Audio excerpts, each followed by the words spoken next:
If you are watching the replay, go ahead and comment replay in the comment or chat section. I do go back and check to see if any questions were left behind after that. We're going to give you guys a few seconds. Wait for Instagram to officially go live.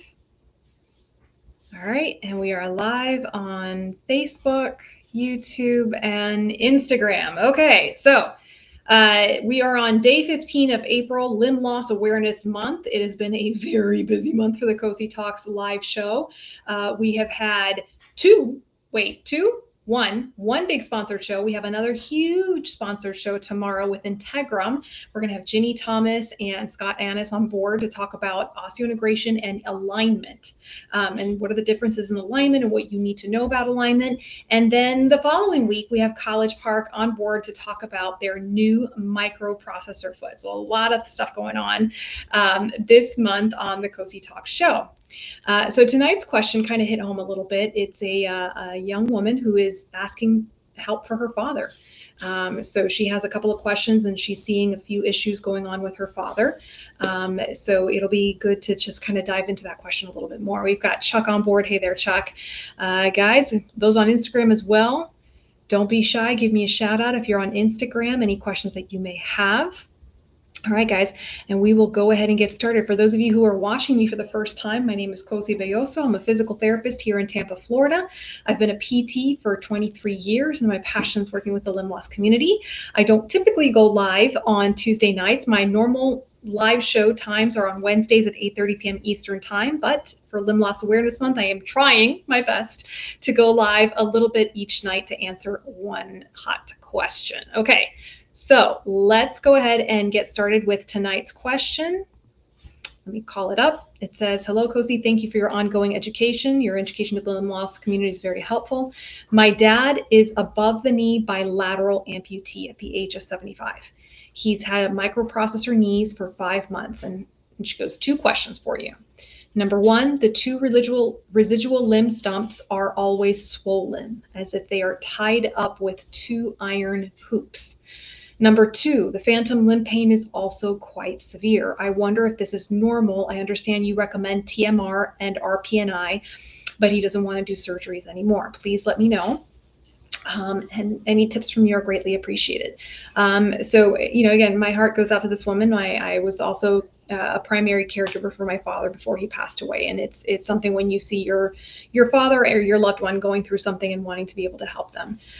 So for this particular gentleman, being 75, he's a little, he's on the older side. He's been around the sun a few times, but it's great that he's got microprocessor knees. So as a bilateral above the knee amputee, again, back when I first started working as a physical therapist, we didn't have the microprocessor knees out on the market for the general population. It was only the military who had access to the first sea leg.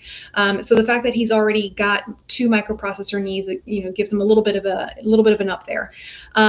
It kind of concerns me when she says that both of his residual limbs are always swollen. Now, the information she did not disclose to me is how long. Well, it says here for 5 months. So he's had the knees for 5 months, so that we can guesstimate he's been an amputee for 7 months. Okay, at least a minimum of 7 months. So once again, if for the first year to 2 years after amputation, okay, especially if you're older, it's going to be even more impactful. Your legs are going to be swollen. They're going to go up and down in swelling. What I don't like is the fact that she is describing her father's limbs as swollen. Okay, that's very specific. Some people will say, oh, my limb kind of feels a little puffy or goes up and down, but swollen, that indicates to me like, okay, what's going on. And even her description, like it's like 2 iron hoops are being squeezed on my dad's legs. It's a very good mental picture that she's giving me right there. So the first thing that comes to mind is, are those sockets too tight? That happens a lot, guys. Sometimes prosthetists, especially in our bilateral population, will want to make sure those sockets are being held on snugly and that they're suspended well. And sometimes it's a little too much of a good thing. Right, and a patient will come in and they're having pain, or their phantom pain is going crazy, and it's because their sockets are too snug, way too snug. Okay, a lot of times in that first year, an amputee has the problem of the sockets being too big because their limb keeps shrinking, shrinking, shrinking, and the socket keeps getting loose. Sometimes it's actually, as weird as it sounds, it's actually a little bit harder to identify when a socket is too tight. Okay, because we always tell our patients, yes, your socket should be very, very snug. And some people might interpret that as it has to be tight, right? So it's a fine line between being snug enough to stay on your residual limb and then being too tight and strangling your residual limb. Okay, so the way she's describing it, it's almost as if there's like a tourniquet effect happening to her father's residual limbs. Okay, so first thing, get to the prosthetist and say, what is going on here? If anything, if her father is even being a little bit active, okay, even remotely active, not even full day, just even a couple of hours a day, those limbs should actually be shrinking. Okay, they should be shrinking. They might go up a little bit at night, but the general trend, especially if he's had these legs for 5 months already, the limbs should be shrinking. Okay, the second red flag that I don't like about both limbs being swollen is is there an underlying medical condition? Okay, again, she didn't give me a lot of details. I can only guesstimate that a man who is 75 lost both limbs, perhaps vascular disease, a very, very progressive vascular disease, infection. Something might be cooking underneath, and we definitely want to rule that out first. So a call to the surgeon and a call to the prosthetist and an appointment with each one to make sure that A, there's nothing internally that's brewing, and number two, there's something with those sockets that needs to be adjusted because they should not be causing that kind of a swollen tourniquet effect. Okay. And then it kind of like, my little theory is kind of backed up when she's saying his phantom limb is quite severe, phantom limb pain, and asking if that is normal. Unfortunately, yes, that can be normal. That's unfortunate. However, when phantom pain is that severe, for me, I always want to say, okay, how can we find what is triggering this, right? So if my theory is correct that his sockets are strangling his residual limbs, then that most certainly is going to trigger some gnarly phantom pain, right? It's going to be pushing up on all those fresh cut nerves. It could potentially be pushing up on an aroma that's forming. It could be that there's scar tissue in there. Any number of things can be going on in that residual limb that's being exacerbated by a tight socket and sending off those zingers of phantom pain. Okay, so a couple of things that this daughter has to do for her dad: call that surgeon, call the doctor, make sure get him checked out, make sure there's nothing, God forbid, underlying in those legs that's causing this swelling. Number two, call the prosthetist. Regardless of what the doctor finds, the prosthetist needs to make adjustment to that socket to prevent it from being too tight. And it could be that the socket is what's causing all of these problems, okay? Number three, when it comes to the phantom pain, start tracking the phantom pain, keeping a log, okay? When does it start? How long does it last? What time of day does it happen? Okay. Start tracking to see your dad's diet. Is your dad drinking enough water? Like, start tracking these things, right? Is there a particular event that happens? Is there something that's kind of constant? Once you start keeping a log for 1 to 2 weeks, you're going to start to see some kind of a pattern, okay? Or at the very least, you can rule out certain things. If you're like, nope, I'm tracking my dad's water intake, he's taking a lot of water in a day, you can rule that out. If he's under a high amount of stress, which again, I can only imagine that if his limbs are swollen, he's in pain, that's just perpetuating a cycle, right? And stress, huge trigger for phantom pain. I'm speaking to the choir right now, guys. Comment in the comment section. Those of you who experience phantom pain, is stress one of your triggers for phantom pain? Whether it's emotional stress, physical stress, stress from the weather, like the weather getting wacky and changing and causing that to happen. So put that in there real quick for me, guys, in the comment section. Okay. So start tracking to see the phantom pain. Just start keeping a log and seeing if you guys start to see a pattern. Also keep track, is there anything that relieves it, however weird it sounds? And I'm telling you this because, guys, I've heard some, people saying that like beating on the residual limb actually helps their phantom pain because their brain is getting that sensation and that input. I don't recommend beating yourself up, but what I'm trying to say is If putting broccoli on your residual limb somehow helps the phantom pain, put that down on your log. I'm kind of exaggerating there. But again, if there's anything that you've noticed that relieves your phantom pain, put that down in the log as well. And hopefully over the course of a couple of weeks, you might start to see some kind of pattern emerge. Okay, unfortunately, guys, we don't have a cure for phantom pain. We don't have a lot of answers. We have a lot of theories and a lot of questions, okay? But at the very least, if we're lucky enough to find what triggers the phantom pain, then we can start to hopefully address it. And even if it can't go away completely, at least start to diminish it. Okay. Another thing that I like to always recommend, especially when someone's having just those real zingers of phantom pain, mirror box therapy, guys. And I say it over and over again. And guys, you don't even have to build the actual mirror box.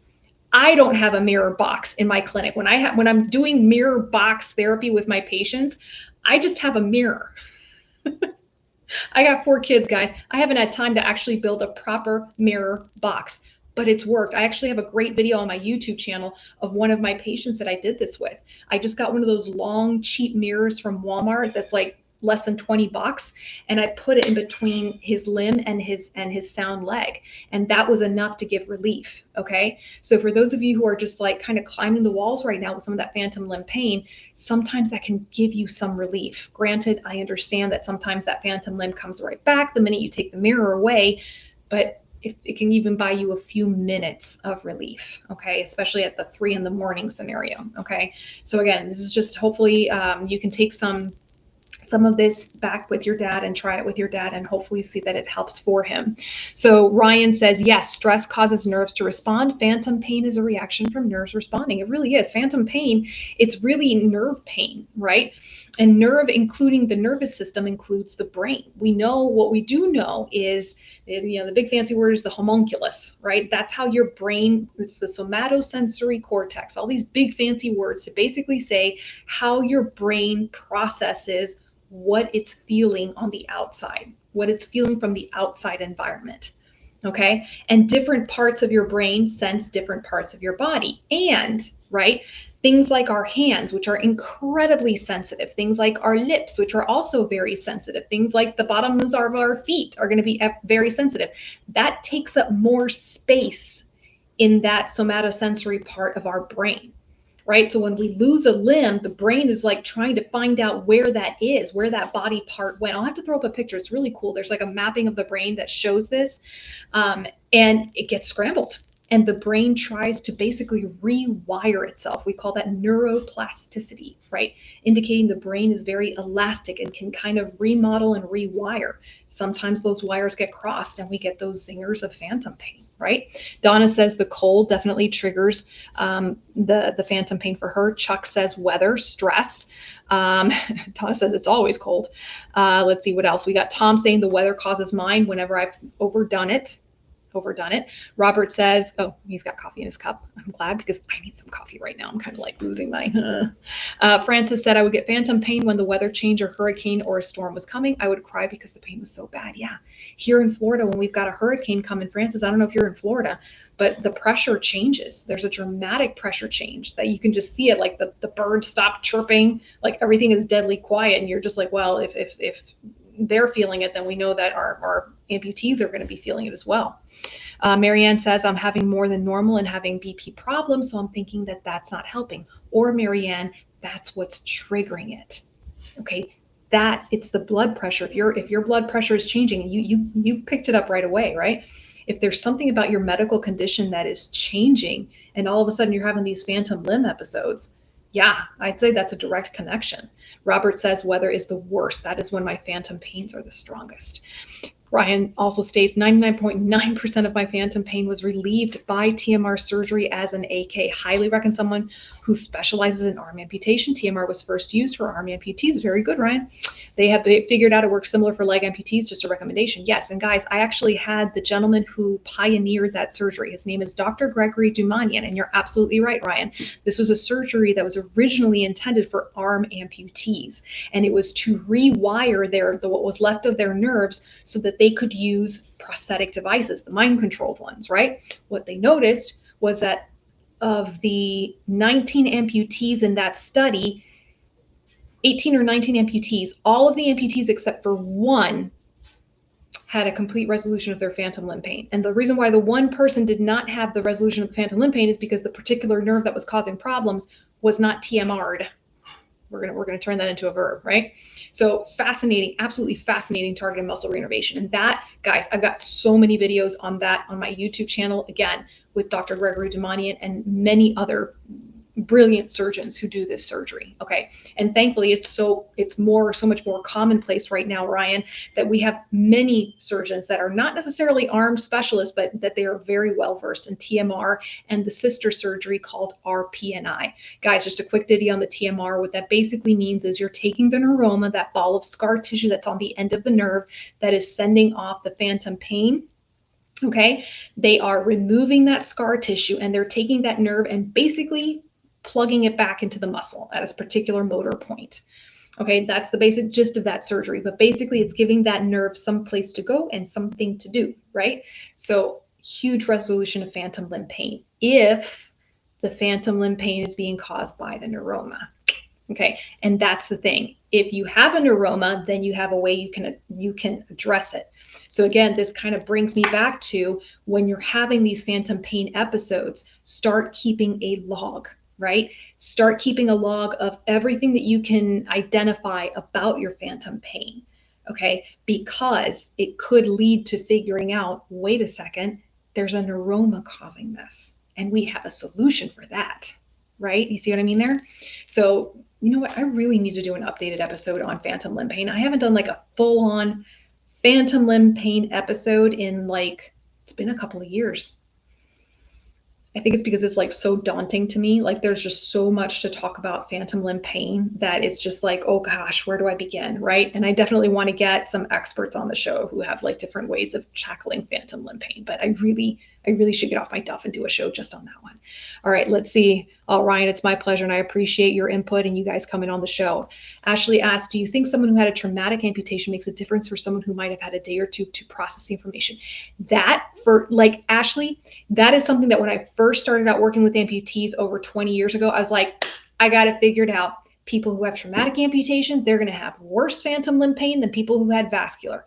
Yeah, I proved myself wrong real quick. Like literally, Ashley, I have met hundreds of amputees. And when I meet a new amputee, whether as a person, like not my patient, but just as an individual, and I get to talking to them and I hear their story, I do try to ask about phantom limb pain.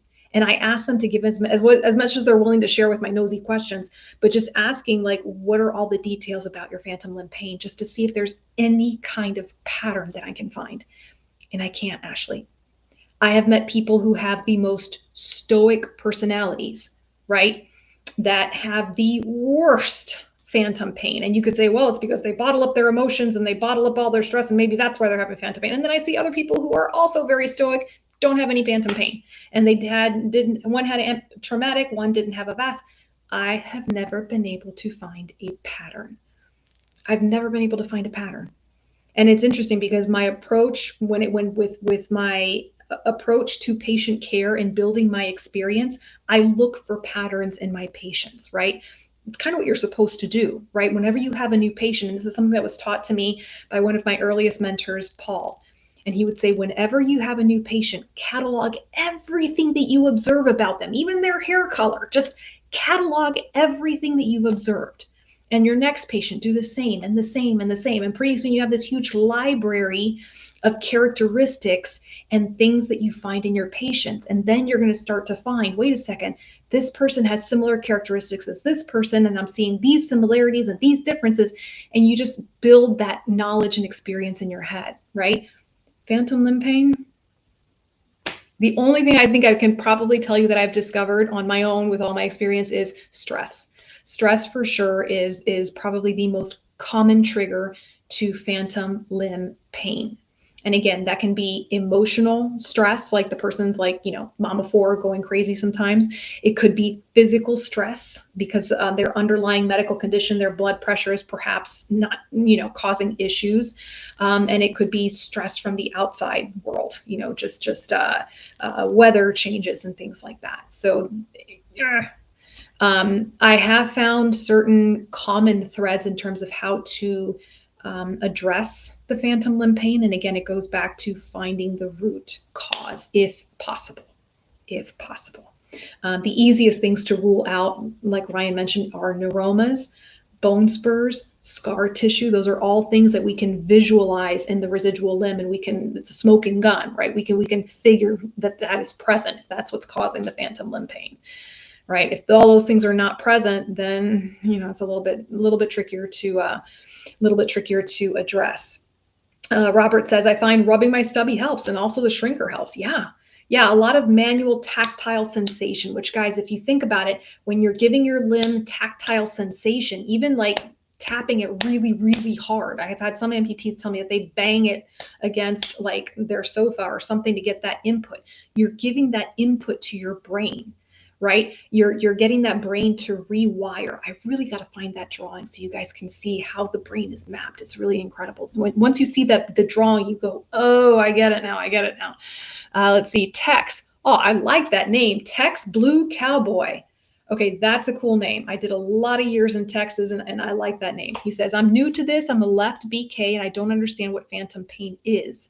I hurt anytime I walk on my leg, but if I'm not in my leg, it takes a little time, but the pain goes away. Okay, so Tex, I'm going to call you Tex because that's just a great name. So Tex, if you're feeling the pain when you're walking in your leg in your prosthesis, and then the pain goes away when you take your prosthesis off, that is not phantom pain. That's pain coming from something wrong with your prosthesis, and it should not be happening. Okay. There's one thing you take away from tonight's show, and hopefully you'll come and join us on other nights as well. Your prosthesis should not hurt. If you're new to wearing a prosthesis, it could be that it's a little uncomfortable, right? Because, we weren't born wearing plastic sockets on our legs all day long, like a garbage bag. Like that's kind of what it feels like, right? But it should not be painful. Okay. Now, Tex, hopefully you'll go to my archives. I have literally now hundreds of videos that I've done tackling this subject on my YouTube channel, on my Facebook page. Start perusing through them. I talk a lot about red flags as whether or not your prosthesis is fitting correctly. Okay. So if you're having that kind of pain, you need to go back to your leg guy or leg gal and have them troubleshoot that with you. Phantom pain is when you feel the foot that is no longer there, like a phantom, right? Because you look down at your limb and you're like, there's no foot there. The foot's gone, but yet I'm feeling like the foot is still there. Okay. And Tex, I'll tell you what, I've had some patients come in to see me and they were almost embarrassed to say it because they didn't know about phantom pain and they thought they were going nuts, right? Some people feel it like phantom sensation, where they can feel where their toes used to be. It doesn't hurt, but they just feel, and it feels weird to them. They're like, gosh, I feel like something's pressing up against my foot, even though I know my foot's not there anymore. Okay. Phantom pain, unfortunately, it is pain. Okay, and it feels like someone is either crushing, stabbing, burning, electrifying, tearing, I said crushing already, right? It feels like someone's taking a sledgehammer to your foot where your foot used to be. Okay. If you go to, I'm going to put my YouTube channel up here because I have a video. It's probably my most popular video, and I explain in detail.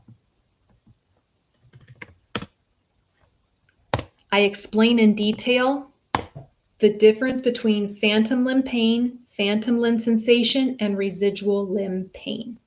Okay, so Tex, that's your homework. I give out homework assignments. That's your homework. I want you to go to my YouTube channel and I want you to find that video. It's under the 2-minute chat section. You'll see it right if you scroll down just a little bit right there. All right. Ooh, we got lots of questions here. I know I hit a good one when I hit the phantom limb pain. That always brings out a lot of questions. Let's see, Francis says, I'm in Orlando. So yeah, girl, you're in hurricane territory for sure. Let's see, Neil is asking, is gabapentin safe for phantom pain? Okay, so here are my thoughts on gabapentin. Gabapentin is actually an off-label use, meaning originally gabapentin was made for a different purpose, and they figured out that it can help with nerve pain. So that's why it's called off-label use. It's not being used for what is officially written on the label. Perfectly kosher, nothing wrong with doing off-label use. Am I against the use of gabapentin? No, but there's a big asterisk there, okay? Gabapentin is strong stuff, Okay.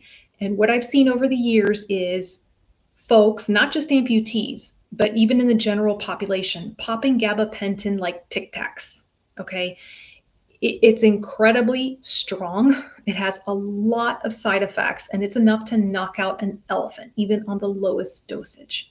Okay. Unfortunately, what happens is you go to your pain medicine doctor, or even your primary care, you're telling them about this phantom limb pain, and obviously they want to help you, so they give you the gabapentin. And what happens over time is there is an addiction that is created with this. Okay. And there's, again, a lot of really negative side effects that go with gabapentin. Okay. My approach to phantom limb pain, and this is something that I encourage everyone to do and to talk to their doctors about this, okay? If this is a phantom limb pain that is so excruciating that it is not allowing you to live and function in your daily life, okay, then yes, maybe you need to use some medication. However, you should be using the medication not to take the pain completely away. It's to take the edge off the pain, okay, to allow you to function in your daily life. And then in conjunction with these medications, I still think you need to look at conservative treatment. What do I mean by conservative treatment? Virtual reality therapy, mirror box therapy, finding the root cause. What is causing this intense nerve pain?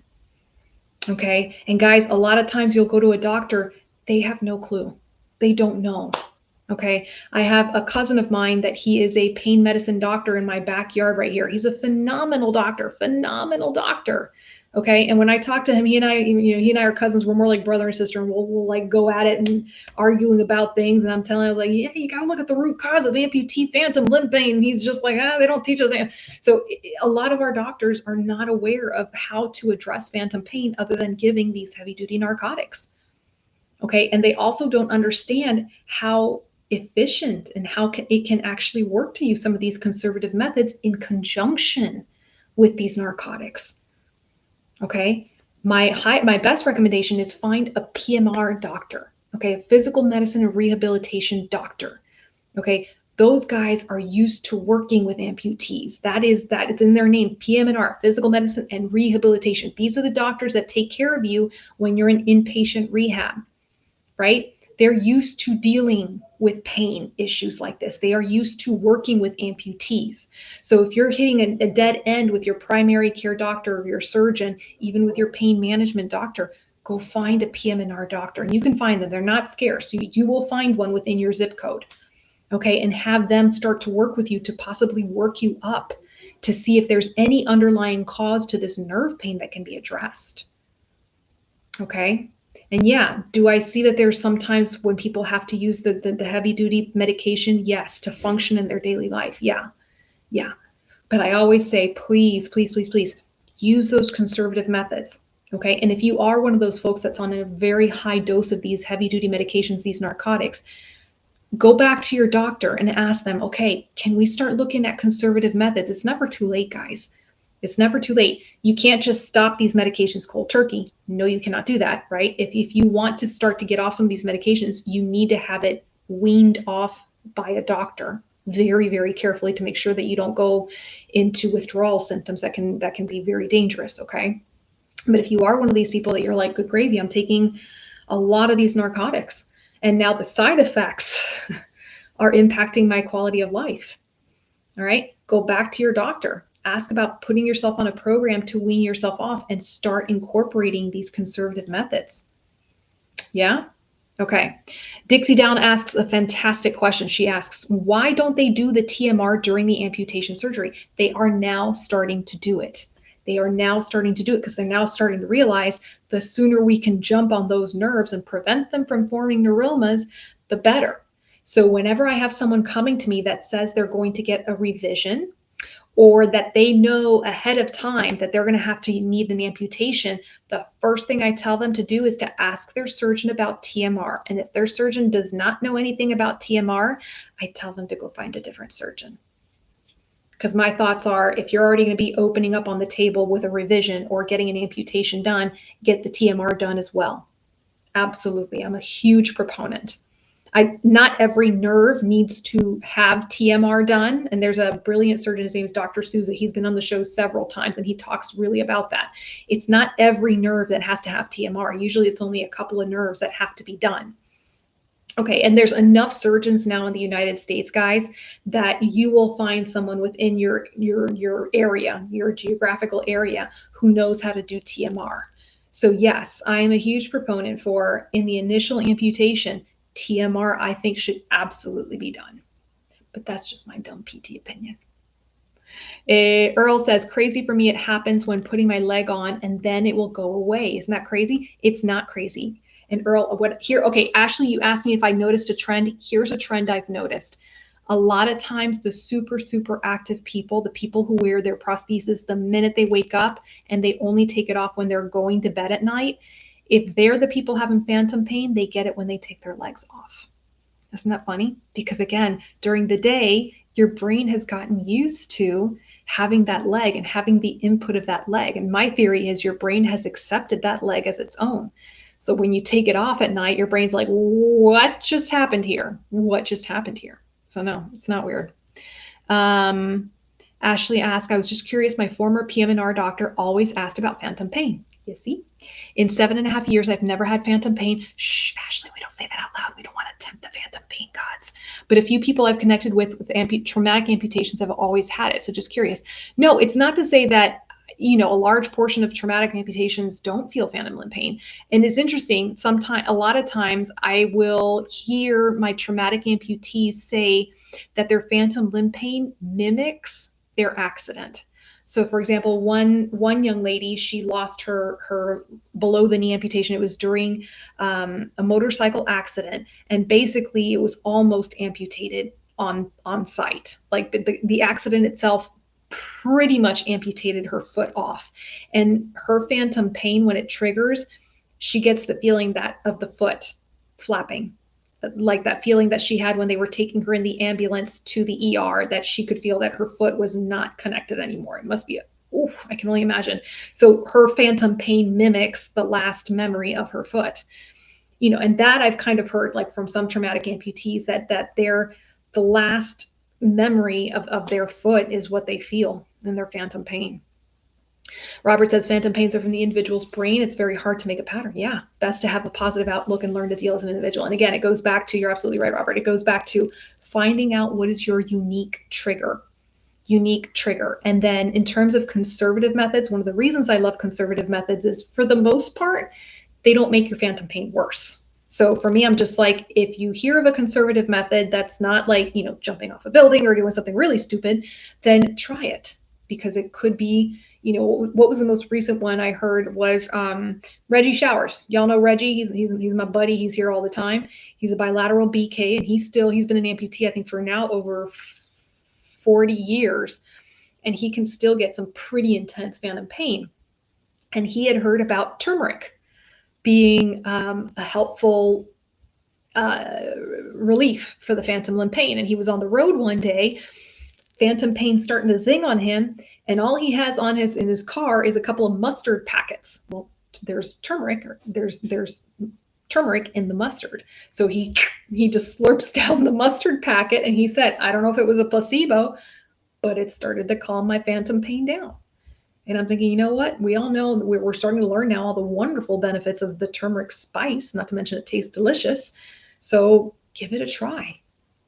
Give it a try. Go grab some Indian food, get some good Indian food, and get some turmeric in there and give it a try and see if it works. Watch now, you know, people are going to tell me. Let's see, talking about it. Yeah. And Scott, I always feel bad sometimes on the show because inevitably there's a couple of people on the show that tell me, Kosi, my phantom pain is starting to like tickle because I hear you talking about it. I do have two friends like Greg and Robin. They both tell me the same thing. Like I don't bring up phantom pain when I talk to them because I know it's going to start those pins and needles in them. Sorry, guys. All right. So guys, for those of you who are new on the show, whether you're Tex or somebody else, like I said, love that name, Tex. I'm going to put up here my email address. So if you are new to the show, and even if you're not new to the show, this is just a reminder. This is my email. I answer my email within 48 hours. If you have any questions you want to send to me, feel free to do so there. You can also join my texting service, which again, guys, if you would do me a favor, this would be a fantastic way for you to help and support my show. If you could please text COSI Talks, all caps, to that number. You'll receive the links whenever I go live. I don't send spam. I know this month I'm sending one text every evening because I'm going live every evening. And then you can also text me your questions back. So if you guys could show support for the show, that would be probably my number one request right now, is by signing up for the texting service. Scott says mine is worse where the diabetics ulcers were. Yeah. Tom says that's so true. When it starts with me as soon as I take my prosthetic off. Yeah. Dixie Down says, I believe there's a website for TMR that allows you to search by zip code to find a surgeon. You are absolutely right, Dixie Down. It's actually called tmrnerve.com. They made it easy. They sponsored my show a few years back for 2 years. And again, we had some fantastic shows with them. But yes, if you go to their website at tmrnerve.com, they have a directory. They have, first of all, it's a great website because there's a lot of it's a patient-centered website. They have a professional website for clinicians, and that's a different one. But this one is specifically meant for patients, for amputees. So you can find a lot of great information about TMR, and also along with it, that list, that directory list of surgeons that have trained and who do TMR according to each state. All right, guys, I love getting into the weeds with you guys with these questions, but my spring cleaning is a beckoning, along with way too much laundry. But tomorrow night, guys, we have a phenomenal show. Ginny, I've been waiting for years to get Ginny on my show. We're going to be talking about alignment. And you guys might be going like, alignment? Really? We're going to talk about, yes, we're going to talk about alignment. We're going to let you know what it is and why it is that you need to know about it so that you can communicate better with your prosthetist. And then we're also going to talk about what are the differences between the alignment on someone who's got a traditional socket versus someone with an osseointegration. And we've got some visuals there. It's really cool. It's really, really cool. All right, guys. So tomorrow evening, 8:30 p.m. Eastern Standard Time, be there or be square. All right, guys. I'll see you later.